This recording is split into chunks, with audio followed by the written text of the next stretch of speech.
जुड़ चुके हैं हमारे वरिष्ठ संवाददाता है, सीधे प्रकाश जी का रुख कर लेते हैं। प्रकाश जी, जिस तरीके से आंकड़े जारी कर दिए गए हैं, अभी इनका एनालिसिस होना बाकी है कि किस तरीके से इसे पॉलिटिक्स में, राजनीतिक क्षेत्र में इस्तेमाल में लाया जाएगा, प्रयोग में लाया जाएगा। क्या ये कहे एक नई राजनीतिक बिसात अब देखने को मिलेगी?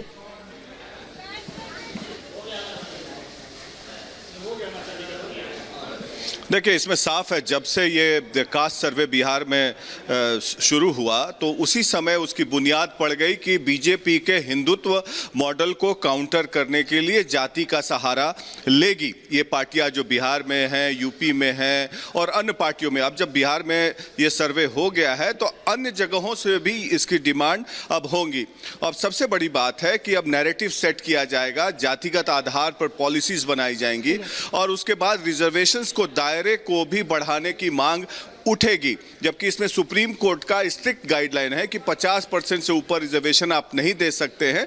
अब जैसे इसमें आ रहा है कि अत्यंत पिछड़ा वर्ग जो है, ईबीसी वोटर, जिसको नीतीश कुमार 2005 से ही साधने की कोशिश करते रहे और उनका एक कोर वोट बैंक रहा है जो कि धीरे धीरे खिसकता जा रहा था बीजेपी की तरफ। अब हो सकता है अत्यंत पिछड़ा वर्ग जो 36% दिखाया गया है उसके लिए प्रोग्राम्स एंड पॉलिसीज लाई जाएंगी। लेकिन नरेंद्र मोदी ने भी काउंटर किया विश्वकर्मा योजना, जो विश्वकर्मा योजना है उसके तहत ईबीसी के ही आते हैं। ये ध्यान रखिएगा कि ईबीसी और ओबीसी को अलग किया गया। अदर बैकवर्ड कास्ट और ईबीसी में काफ़ी डिफरेंस है। देश के लोग या कई पत्रकार ये भूलने की कोशिश करते हैं, सबको ओबीसी में गिन लेते हैं।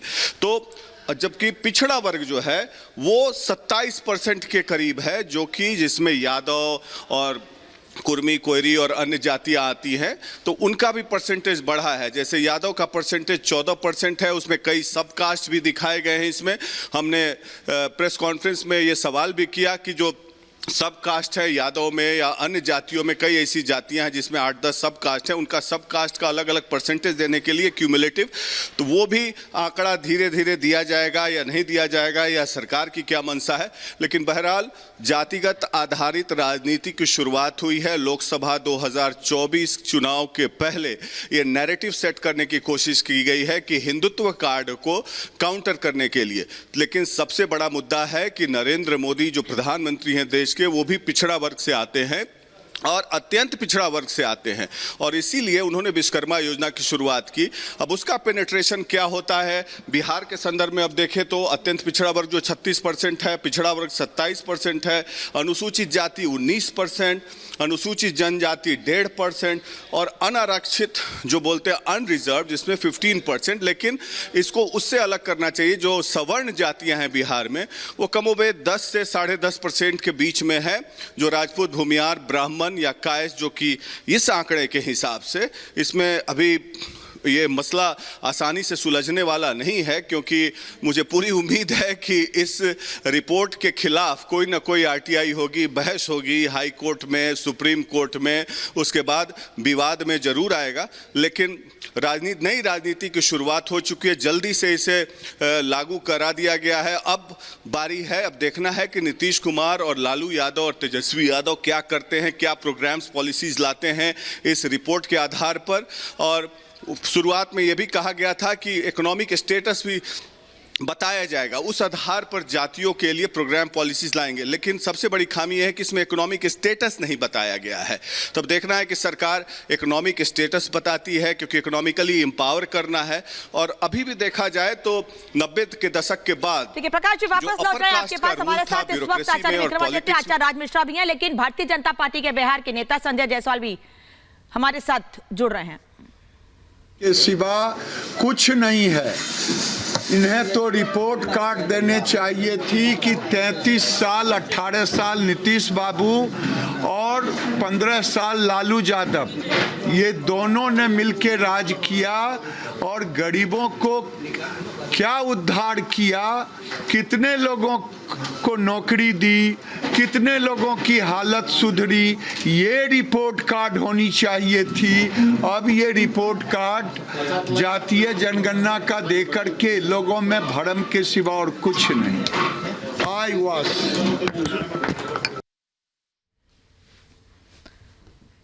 तो गिरिराज सिंह ये कह रहे हैं कि लोगों की स्थिति के आधार पर गरीबों के लिए क्या काम किया वो बताना था आपको, लेकिन आप तो ये कह रहे हैं, आप तो जाति के आधार पर जनगणना करा के उसके आंकड़े जारी करके राजनीति कर रहे हैं। संजय जायसवाल हमारे साथ जुड़े, बीजेपी के नेता, उनका रुख करते हैं। संजय जी, क्या कहेंगे इस पर आप, क्योंकि लगातार सवाल उठ रहे थे कि आप एक तरफ जातिगत जनगणना की मांग कर रहे हैं, अब आंकड़े भी जारी कर दिए चुनाव से पहले आपने।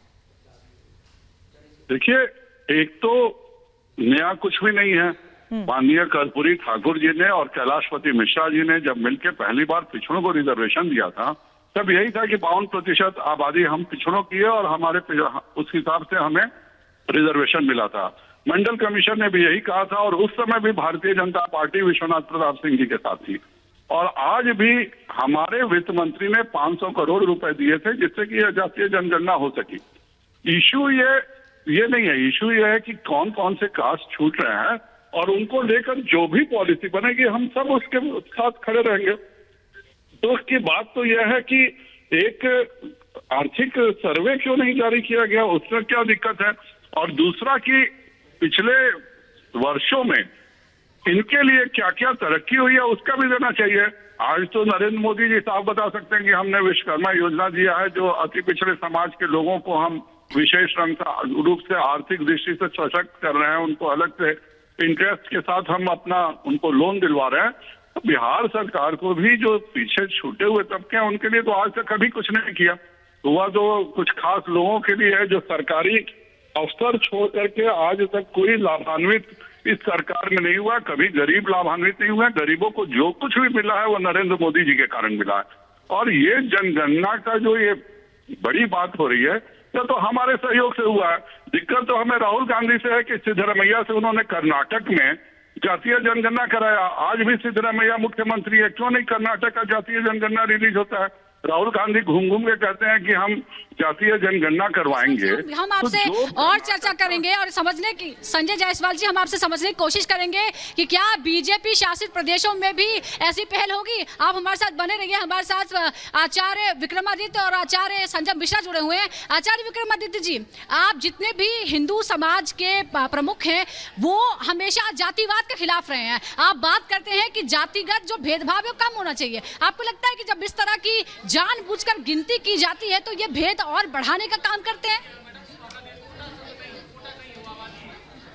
कि सीधी तरीके से हिंदुस्तान को, भारत को विभाजित करने का प्रयास किया जा रहा है। भारत में जिस प्रकार से एक ऐसी मानसिकता डेवलप की जा रही है राजनीतिक दृष्टिकोण से कि भयावह है देश के लिए।